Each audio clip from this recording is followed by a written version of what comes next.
This is a 2023 Mitsubishi Outlander. Looks just the same as the 2022, but there's a big difference. This is a plug-in hybrid electric vehicle, a much anticipated PHEV too. I get to drive it today on Family Wheels.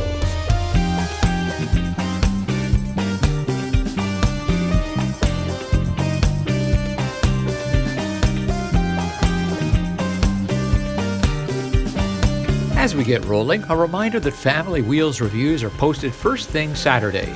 And now that you're here, please give the channel a like. While you're signed in, subscribe. Click the little bell for notifications. Thanks.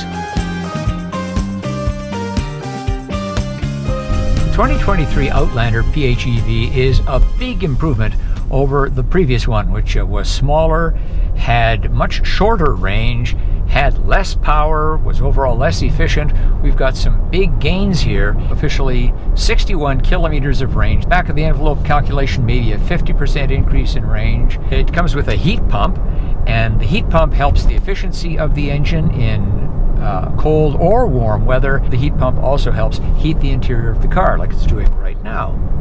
The Outlander can connect to a DC fast charger, in addition to level 2 chargers with their J1772 plug like mine here.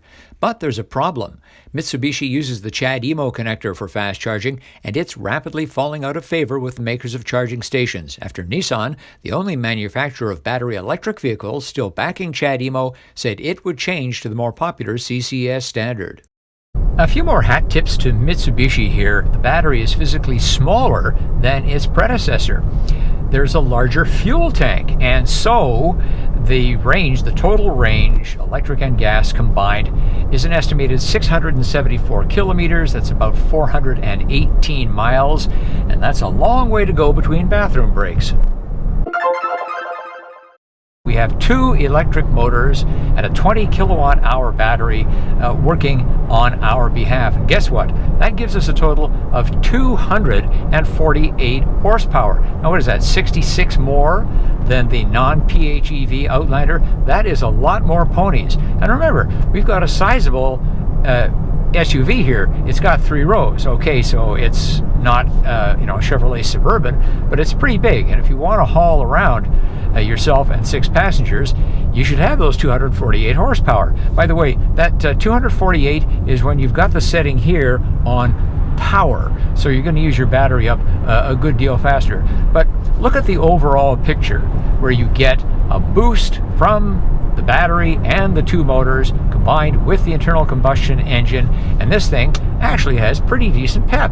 Now, although I'm in full electric mode, we're going up one of Vancouver's steeper hills, and I'm going to give it some gas pedal, and sure enough, the gas engine kicks in and away we go. That's the way it should be. So it's the case that efficiency, how much fuel you save, how much electricity you use, is dependent on your right foot. Now, because I hit the throttle pedal pretty hard back there, we've gone into a mixed mode of internal combustion and electric. We can go to charge, in which case the engine is, as it's doing now, continuously running and it's helping recharge the battery. Or we can go to normal, which is a mix and match. Then into straight EV. The last one is save. There's a battery save mode, so you use more engine to preserve the battery. You can leave it in normal, and it will be primarily EV until you hit the gas reasonably hard. And I say reasonably hard because here I am. I'm up to the speed limit, completely on electric, and I've been driving around town like that as well. I'll give Mitsubishi credit for making all the modes easily accessible, and that includes one pedal driving. A simple button down here, and that's it. You're just using the pedal on the right. It's distinctive without being off-putting. Stacked headlights set between the turn signals, running lights, and fog lamps with a chrome flourish that neatly ties them and the black grille together. The Outlander lettering looks like it was borrowed from Land Rover, but is attractive nonetheless. Here, the top spec of the Outlander PHEV. What haven't we got in terms of luxury? There are seat memories, 2 of them for each side. Each of the 2 front seats has massage, in addition to lumbar controls and the usual other power adjustments. Beautiful leather, semi-aniline I think they call it. Quilted, it isn't ventilated. Bose audio, There's also Apple CarPlay and Android Auto, Sirius XM capability, AM/FM radio, wireless charging pad, USB Type A and C ports, and surround view cameras. The way everything's laid out, we have a nice, like a leather-like dash with stitching in it here. The contrasting materials, the black and this orangey color. Just a beautiful complement. A lot of piano black. Now that's not practical for folks who hate to have to clean fingerprints off, but it does look good.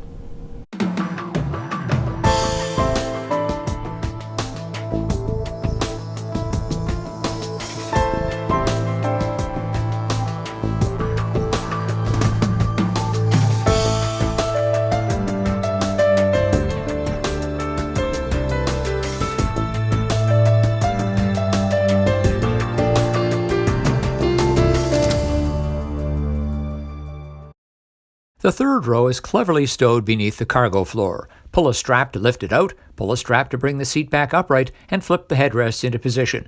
It's a simple and quick operation that doesn't require a lot of muscle. But this is still a compact SUV. As one user told me, if the first two rows move up a bit, then we're able to put people in the third row.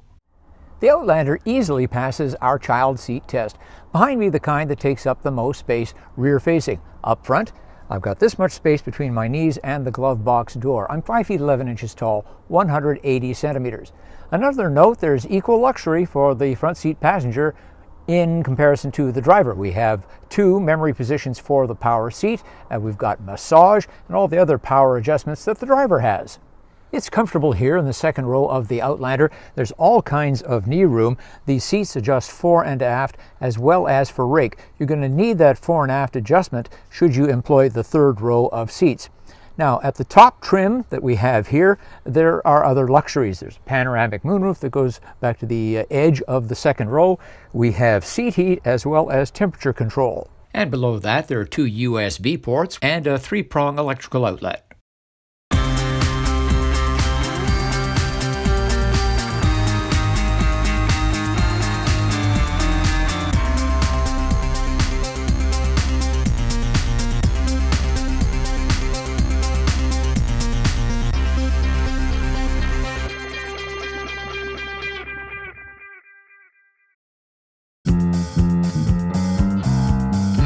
That's our look at the 2023 Mitsubishi Outlander. What do you think? Is it the kind of vehicle to get you to plug into the PHEV lifestyle?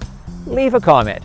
As always, thanks for watching, thanks for liking, and thanks for subscribing.